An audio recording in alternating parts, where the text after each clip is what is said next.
All right, so we're diving deep today into something I think a lot of us struggle with, that inner voice, that ego that Ryan Holiday talks about in Ego is the Enemy. That part of us that can really trip us up no matter where we are in life, whether we're just starting out or feeling really good about our successes or even, picking ourselves up after a setback. Yeah, it's so interesting how he approaches the concept in this book. Yeah. He's not just telling us that ego is bad, but he's really laying out tools for us to understand it and manage it. Exactly. And he doesn't sugarcoat it either. He comes right out and calls ego an unhealthy belief in our own importance, arrogance, self-centered ambition. When you read that definition, it makes you stop and think, okay, how am I maybe unknowingly feeding this enemy within? Yeah, and what I think is really fascinating is that Holiday argues that this ego, it's not just something that pops up occasionally. It's something that is actually present at every stage of our journey. And he actually talks about these three stages, aspiring, succeeding, and failing, and how ego can sabotage us in each one. Wow. Okay. So if it's always kind of lurking around, ready to trip us up, what can we do to combat this ego?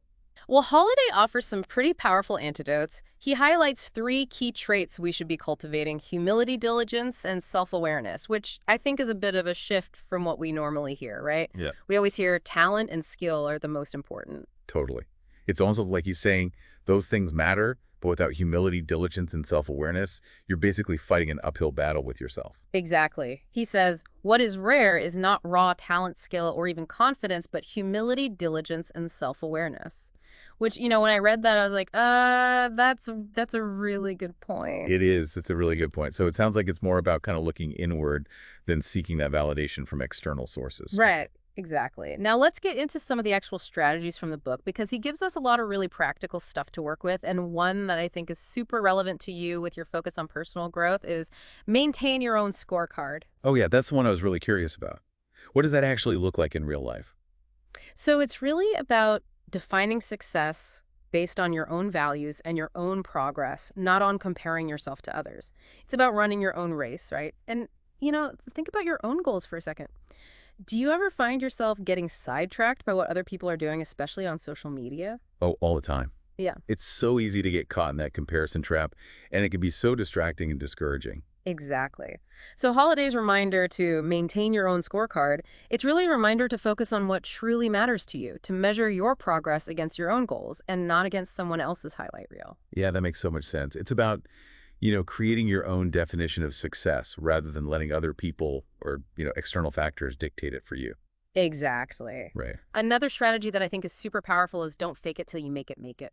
Ooh, I love that. It Yeah. sounds like, it's about authenticity. It's about putting in the real work Hmm. instead of, just trying to project an image of success. Yes, exactly. Holiday is all about that genuine effort. He's about, delaying gratification and earning success through hard work rather than shortcuts. It's Yeah. about actually building something substantial brick by brick rather than just putting up a facade. Yeah, it's about the process. It's Yeah. about the journey. It's about the effort we're putting in and not just the appearance of it. Exactly. And this kind of leads us to another really crucial strategy he talks about, which is always stay a student. That's a good one. And it seems super relevant, to Holiday himself as a writer. He's always learning. He's always, exploring new ideas. It is. He emphasizes the importance of continuous learning, of being open to new knowledge, even if it challenges our existing beliefs. And he actually shares this really cool example about Frank Shamrock's plus minus equal system. Have you ever heard of that? I haven't. What is that? So Shamrock, who is like a mixed martial arts champion, he believed that in order to be great, you need to constantly be learning and challenging yourself. And his system was basically this: find someone better than you to learn from, someone lesser than you to teach, and then someone equal to compete against. Wow, that's such a powerful framework for growth. Yeah. It's like Yeah. having a built-in system for, just always getting better. Exactly. It keeps you humble, it Yeah. pushes you to your limits, and it also gives you a well-rounded perspective.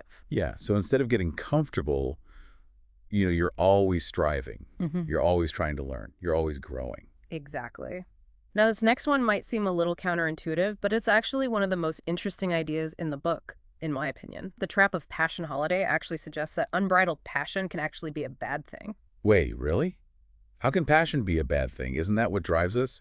Isn't that what, fuels our dreams? Mm. Well, it's not that passion itself is bad, but Holiday argues that passion without direction, without purpose, can lead us astray. He says passion typically masks a weakness. Passion is form over function. Purpose is function, function, function. So it's about channeling that passion effectively. Yeah. It's about having a clear vision, a plan for how to use that passion constructively. Exactly. He's emphasizing that purpose coupled with realism and discipline is a much stronger foundation for success than passion alone. Okay, I see. So it's not about getting swept away by the excitement of the moment, but about harnessing that energy and directing it towards something, toward a meaningful goal. Exactly. And now let's talk about how ego can actually impact us in moments of both success and failure, because it's easy to see, how ego can kind of trip us up when we're struggling, but it can be just as dangerous when we're winning. You mean like when we start believing our own hype and success goes to our head? Yes, exactly. Holiday cautions us against this. He says, even when we're achieving our goals, we need to stay grounded. We need to avoid self-deception, and we need to remain open to feedback and to growth. So it's about celebrating our wins without letting them inflate our egos or blind us to our weaknesses. Right. But what about when things don't go our way? When we actually face failure? Yeah, How does ego play a role then? I imagine it can make it really hard to pick ourselves back up and to learn from our mistakes. Exactly. He argues that ego can be just as detrimental in failure as it is in success, because it makes us defensive, it prevents us from acknowledging our mistakes, and it makes it harder for us to bounce back. So instead of, dwelling on the setback or blaming others, it's about taking ownership, extracting those valuable lessons, and using them to actually move forward. Exactly. He reminds us that true failure is actually abandoning our principles, not the setback itself. So it's about staying true to ourselves even when we fall short, and using those experiences as opportunities to learn and grow. Exactly. And that's a key part of his message. It's not about denying our ego, but about understanding it, managing it, and using it as fuel for growth instead of letting it control us. It's like taming a wild horse. Yeah, that's a great analogy. We need to learn to ride it, not let it ride us. So we've covered a lot already. Mhm. We talked about how Holiday defines ego, its presence in different stages of our lives, and some powerful antidotes to actually combat it. Yeah. It's really interesting how he reframes our understanding of success and failure and, even the role of ego in both. Totally.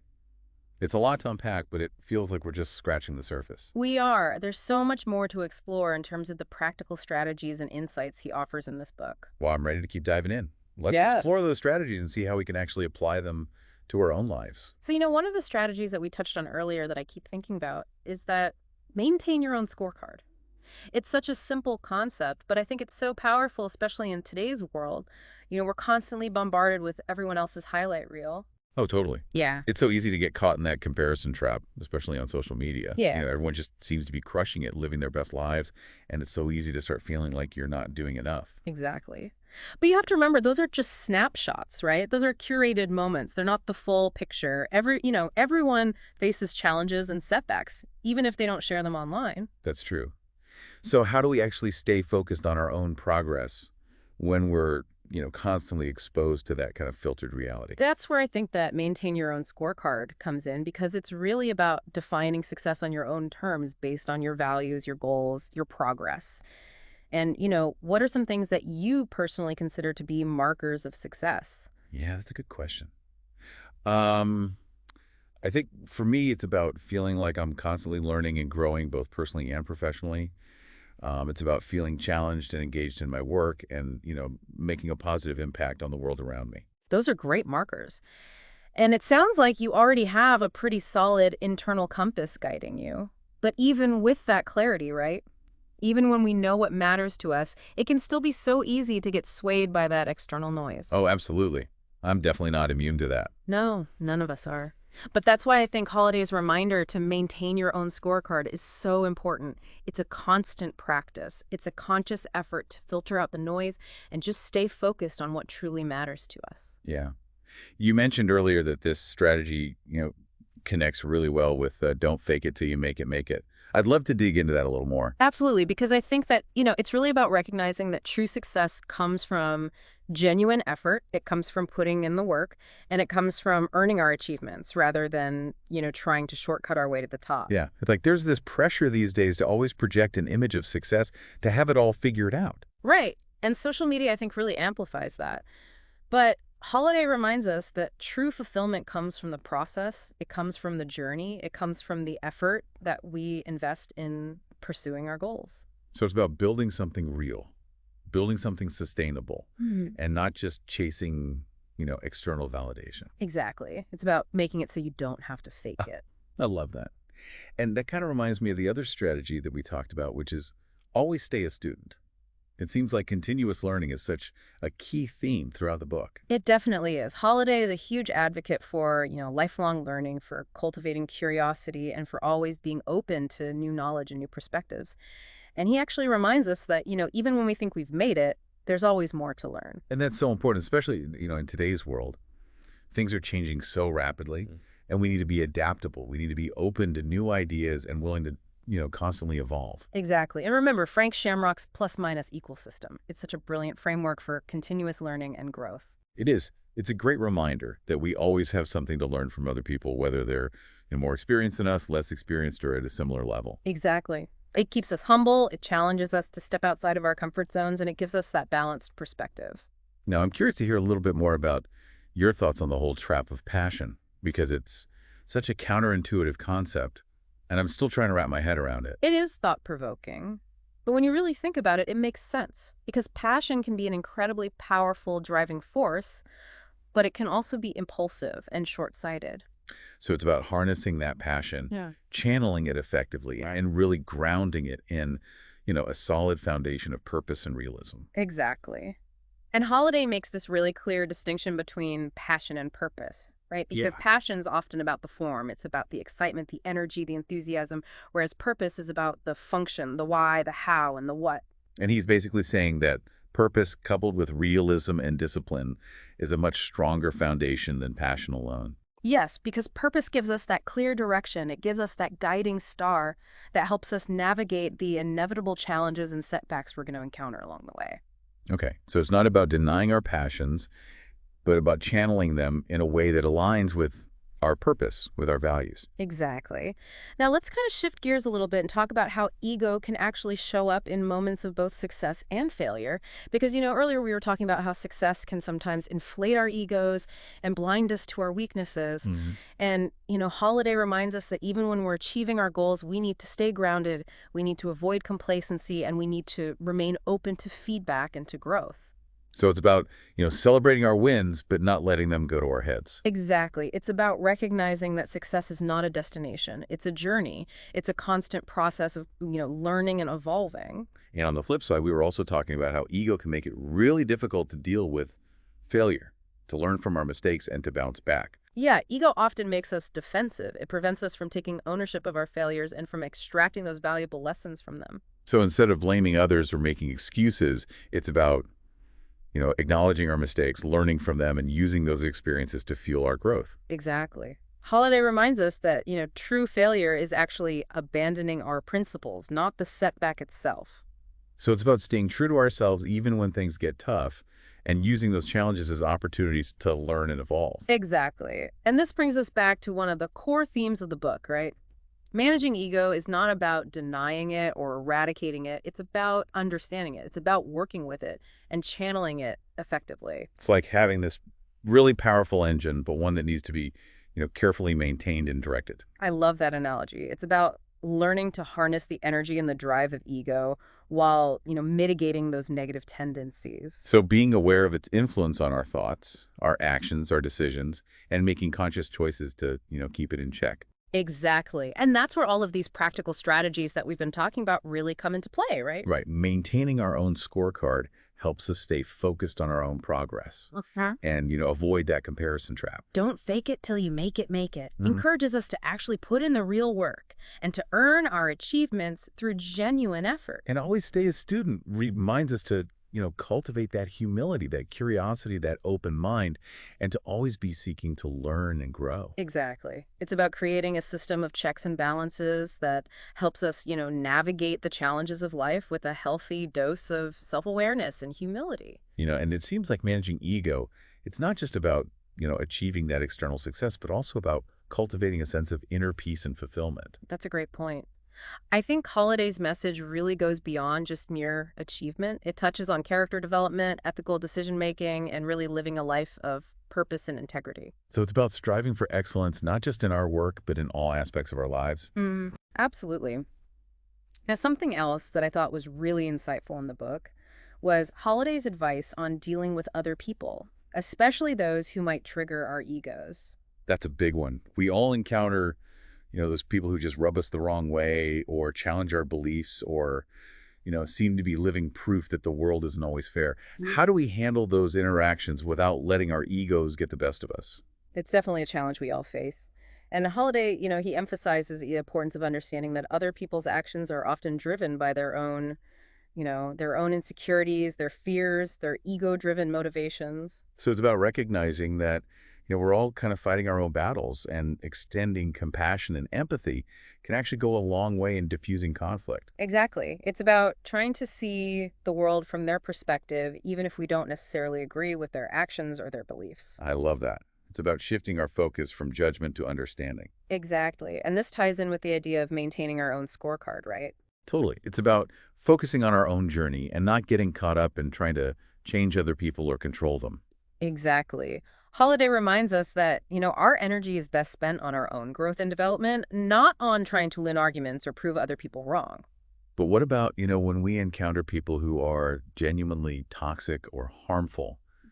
How do we protect ourselves without stooping to their level? That's a great question. And Holiday actually addresses that directly. He talks about, setting healthy boundaries, disengaging from those unproductive conflicts, and really focusing on what we can control, which is our own actions and reactions. So it's about choosing our battles wisely and prioritizing our own well-being. Yes. And this also ties in with the idea of staying true to our own principles, right?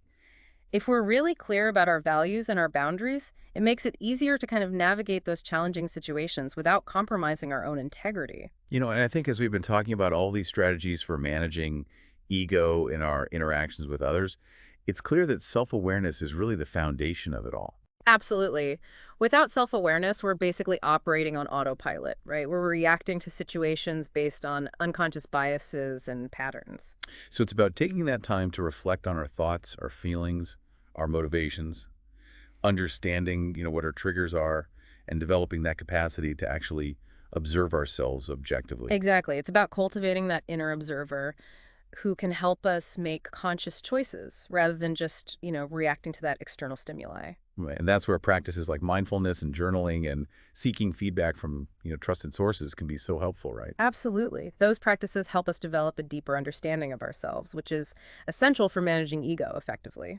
I'm also curious to hear your thoughts on how Holiday addresses the challenges of ego in those creative pursuits. That's a great question because whether it's writing art entrepreneurship or really any field where you're putting your ideas out into the world, ego can be a major stumbling block. Oh, yeah. It's so easy to get attached to our ideas, to, take criticism personally, and to get discouraged when our work doesn't receive the recognition that we think it deserves. Exactly. And Holiday emphasizes the importance of detaching from our work, of focusing on the process rather than the outcome, and of being open to feedback and collaboration. So it's about recognizing that, our work is not an extension of ourselves. It's a separate entity that can actually be improved, through that feedback and collaboration. Precisely. It's about approaching the creative process with humility and a willingness to learn and grow. And that always stay a student applies here as well, right? Absolutely, because by embracing that mindset of continuous learning, we're less likely to become defensive or rigid in our creative pursuits, Yeah. right? We're more open to experimentation, feedback, collaboration, which are all essential for growth and innovation. So it's about cultivating that growth mindset in our creative endeavors, recognizing that there's always room for improvement and that feedback is actually a valuable tool for learning and refinement. Exactly. And now let's touch on another aspect of managing ego that's particularly relevant in today's world, which is navigating social media and that constant bombardment of, information and opinions. Oh my gosh. Social media is such a minefield for ego. It's so easy to get caught up in the comparison game, to seek validation through, likes and followers, and to feel pressured to present this curated version of ourselves to the world. It is. And Holiday, he offers some really insightful guidance on how to navigate this digital landscape without letting our ego get the best of us. I'd love to hear it. What does he say? He emphasizes the importance of being mindful of our social media consumption, setting boundaries, and really focusing on what truly matters. So it's about recognizing that social media is often a highlight reel, not a true reflection of reality. Yeah. And that comparing ourselves to others online is just, it's a recipe for unhappiness. Exactly. And it's also about being intentional about how we're using social media, right? Are we using it to connect with other people authentically, to share our ideas and passions, or are we using it as a platform for self-promotion and ego stroking? That's a good question. It's about checking our motivations and making sure that we're using these tools in a way that aligns with our values and our goals. Now let's kind of circle back to that core concept of the book, right? This idea that ego is the enemy at every stage of our lives.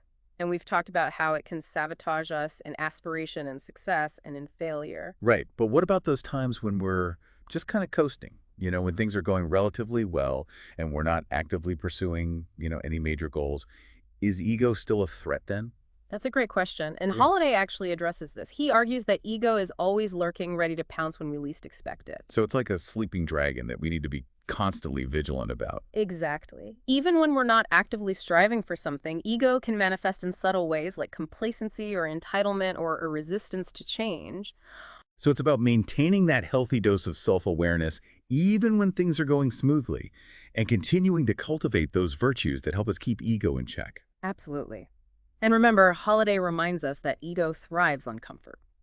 So it's about staying hungry, staying curious, and always striving for growth and improvement no matter what our circumstances are. Exactly. And I think, as we've been kind of delving into all these different aspects of managing ego, it's become clear that this is a multifaceted challenge that requires a holistic approach. It's not about, applying a few quick fixes. It's about cultivating a mindset and a way of being that helps us stay grounded and focused on what truly matters. Exactly. It's about developing a set of values, principles, practices that guide our actions and decisions and that help us navigate the complexities of life with that healthy dose of self-awareness, humility, and purpose.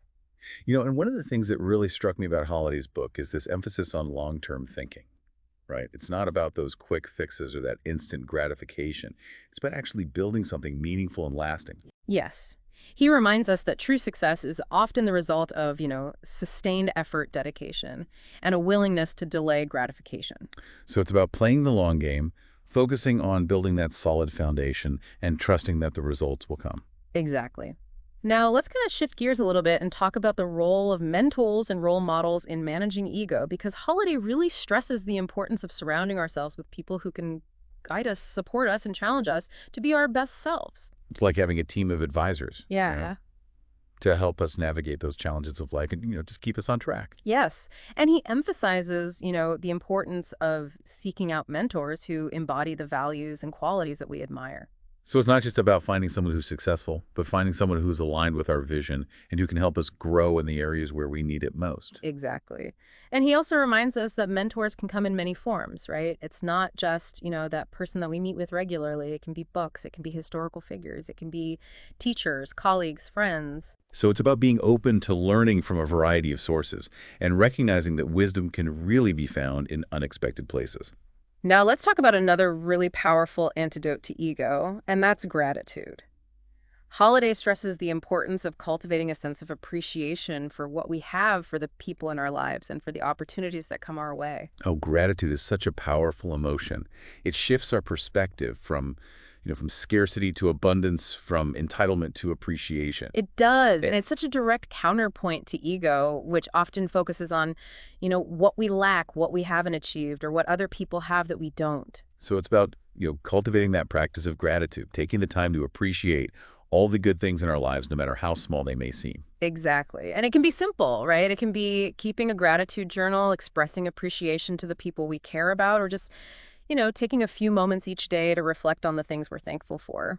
As we've been discussing all these different strategies for managing ego, I've been really struck by how interconnected they all are. It's like they're all pieces of a larger puzzle that, when assembled, create this picture of a life well lived. I love that analogy. It's about creating a tapestry of values and habits and practices that support our growth, our resilience, and our well-being. So it's not about mastering any one particular technique, but about cultivating a way of being that helps us navigate those challenges of life with that healthy dose of self-awareness, humility, and purpose. Exactly. And remember, this is an ongoing journey, right? It's not a destination. We're all works in progress, and there will be times when our ego gets the better of us. But the key is to learn from those experiences, to keep practicing, and to never give up on our pursuit of, becoming the best versions of ourselves. Now let's talk about one of the most challenging aspects of managing ego, which is dealing with criticism. Because whether it's, feedback on our work, a negative comment online, or even a disagreement with a loved one criticism can really trigger our ego's defenses and lead to defensiveness, anger, or even resentment. It's so natural to feel hurt or offended when we're criticized, right? Our ego just wants to protect us from feeling inadequate or unworthy. Absolutely. And Holiday, he acknowledges this. He says criticism can be painful, but he also emphasizes that it can be a really valuable tool for growth if we approach it with the right mindset. So how do we actually shift our perspective from seeing criticism as a personal attack to seeing it as an opportunity for learning and improvement? Well, he encourages us to kind of detach from our ego's need to be right, to listen objectively to the feedback that's being offered, and to really ask ourselves, is there any truth to what's being said? So taking a step back from that emotional reaction and trying to see it from a more neutral perspective. Exactly. And I think that's incredibly challenging, especially when that criticism comes from someone, that we care about or that we respect. But if we can manage to kind of separate our ego's need to defend itself from the content of the feedback, we can often glean some really valuable insights that can help us grow. Yes. And he actually reminds us that even unfair or unkind criticism can sometimes contain a kernel of truth. So it's about being willing to sift through the noise and extract those valuable lessons that might be hidden within the criticism. Exactly. Now, let's talk about another aspect of managing ego that's particularly relevant in the workplace, and that's competition. Oh, the workplace can be such a breeding ground for ego. We're constantly being evaluated compared to our peers and, vying for recognition and advancement. It can be. And Holiday acknowledges this. He says competition's a natural part of life, but he also cautions us against letting it consume us. So how do we kind of navigate that competitive landscape without letting our ego, get the better of us? He encourages us to focus on our own growth and development, to collaborate with others whenever possible, and to actually celebrate the successes of our colleagues. So it's about seeing competition as a motivator for self-improvement rather than as this, zero-sum game where there can only be one winner. Exactly. And this ties in with the idea of maintaining our own scorecard, right? Because if we're focused on our own progress and our own growth, we're less likely to feel threatened by the success of other people. As we've been discussing all these different strategies for managing ego, I've been struck by how much they resonate with those ancient wisdom traditions like Stoicism and Buddhism. Oh, that's a great observation. Holiday actually draws heavily from those traditions, emphasizing the importance of self-controlled detachment and acceptance in navigating, the challenges of life. So it's about cultivating that sense of inner peace and equanimity regardless of the circumstances. Exactly. And this is where practices like mindfulness meditation and journaling can be incredibly helpful. Those practices really help us develop the capacity to observe our thoughts and emotions without judgment, which I think is essential for managing ego effectively. Now let's kind of shift gears a little bit and talk about the role of purpose in managing ego, because Holiday argues that having a clear sense of purpose is really essential for keeping ego in check because it gives us something bigger than ourselves to strive for. Yeah. It's like having that compass, Yeah. right? That guides our decisions, our actions, and helps us stay focused on what truly matters. Yes. And he emphasizes, that purpose is not necessarily about finding our one true calling. It's about identifying something meaningful that gives our lives direction and significance. So it's about aligning our actions with our values, our passions, our desire to, make a positive impact on the world. Exactly. And, that can manifest in many different ways. It can be pursuing a fulfilling career. It can be raising a family, volunteering in our community, or even just, living a life of integrity and kindness. And as we've been talking about, the importance of purpose, I've been thinking about how that relates to, the concept of legacy. Because ego often wants to leave this grand mark on the world, right? It wants to be remembered for its accomplishments, for its achievements. Yeah, that's a really interesting connection. And Holiday addresses that. He actually reminds us that true legacy is not about fame or fortune. It's about the impact we have on other people and the values that we embody. So it's about focusing on making that positive contribution to the world, whether it's through our work, our relationships, our everyday actions. Exactly. And this ties in with the idea of living a life of purpose and integrity, right? Because if we're living in alignment with our values and we're striving to make a positive difference, our legacy will naturally unfold. Now let's talk about another really powerful antidote to ego, and that's humility. Holiday really stresses the importance of cultivating humility, recognizing that we're all flawed, imperfect beings who are, constantly learning and growing. Humility is such a powerful virtue. It keeps us grounded. It keeps us open to feedback, and it makes us, willing to admit when we're wrong. It's the opposite of arrogance, which is But often a symptom of, that overinflated ego. exactly. And Holiday reminds us that true humility is not about putting ourselves down or denying our accomplishments. It's about recognizing that we're all part of something larger than ourselves. So maintaining that sense of perspective, right? Recognizing that our individual contributions are just one small part of a larger tapestry. Yes. And this ties in with the idea of gratitude, right? Appreciating all that we have and all that other people contribute to our lives. As we've been, exploring all these different strategies for managing ego, it's become clear to me that this is not just about personal growth, but also about creating a more harmonious and fulfilling world. That's beautiful because when we manage our own egos effectively, we're actually creating this ripple effect that extends outward, right? It impacts our relationships, our communities, and even the world at large. So it's about recognizing that we're all interconnected and that our individual actions really do have the power to create positive change. Now, let's touch on another aspect of managing ego that can be particularly challenging, and that's letting go of control. Because ego often wants to control everything. It wants to dictate outcomes, and it wants to resist change. Oh, yeah. It's like trying to hold on to sand. Mm, The tighter we grip, the more it slips away. It really is. And Holiday reminds us that, true power actually lies in surrendering to what is, in accepting that we can't control everything and in focusing on what we can influence. It's so hard, though, sometimes to just let go, especially when we feel like things aren't going our way.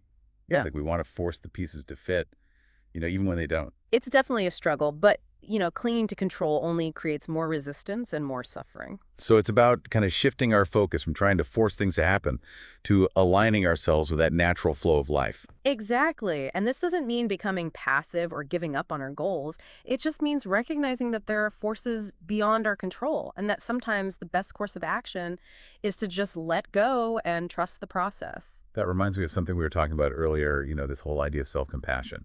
Because it seems like letting go of control and being kind to ourselves kind of go hand in hand. They do. Ego often drives us to be self-critical, right? To focus on those flaws and shortcomings and to judge ourselves harshly when we make mistakes. Self-compassion is such a powerful antidote to that. Oh, for sure. It's like we're our own worst critics sometimes. Exactly. And Holiday encourages us to treat ourselves with the same kindness, understanding, and forgiveness that we would offer to a loved one. So what does that actually look like, in practice? Well, it could be as simple as, practicing positive self-talk, noticing when we're being overly critical of ourselves and choosing to reframe those thoughts in a more compassionate way. It's really about recognizing that, we're all imperfect beings doing the best that we can with the resources we have. So embracing those imperfections and acknowledging that, making mistakes is just part of the process. Exactly. Now, another key strategy he highlights is this importance of living in the present moment. Because ego often pulls us into the past, right? Replaying those old hurts and regrets, or it pulls us into the future, worrying about what might happen. Oh, I'm so guilty of that. Yeah, My mind is constantly time traveling, either dwelling on things that have already happened or stressing about things that haven't even happened yet. we all do it to some extent, but the key is to notice when our minds are wandering and to gently guide our attention back to the present moment. So cultivating that practice of mindfulness, right? Being present, being aware without judgment, and really choosing to focus on what's happening right now. Exactly, because the present moment is the only place where life is actually happening. The past is gone, the future is uncertain, but this moment right now is all we have. That's such a good reminder. I think that's something I really need to work on because it's so easy to get caught up in the what ifs and the should have beens. It's definitely a practice. But the more we can bring ourselves back to the present moment, the more peace and clarity we'll experience. And, this actually ties in beautifully with another powerful antidote to ego, and that's service to others. Yeah, that makes sense because when we're focused on helping other people, we're less likely to be so consumed by, our own ego-driven thoughts and desires. Exactly, because ego, it tends to focus on our own needs and wants. But when we shift our attention to serving others, we actually transcend that self-centeredness and connect with something much larger than ourselves. It's about, recognizing that we're all interconnected and that we actually have a responsibility to contribute to the well-being of others. Exactly. And it doesn't have to be, these grand, heroic acts of service. It can be as simple as listening attentively to a friend, offering a helping hand to a neighbor, or volunteering our time to a cause we care about. Yeah, finding ways to make a positive impact on the world around us, no matter how small those actions may seem. Yeah, exactly. And this ties in so beautifully with that concept of purpose that we were talking about earlier, because when we're engaged in those acts of service, we're naturally fulfilling our purpose and living in alignment with our values. It all comes full circle. It's like all these strategies for managing ego are, they're all kind of interwoven. They're supporting and reinforcing each other. They are. It's not about mastering any one technique, but about cultivating a way of being that integrates these practices into our daily lives. And it's a journey, not a destination, right? There will be times when our ego gets the better of us. But the key is to keep practicing, keep learning, and keep striving for that growth. Exactly.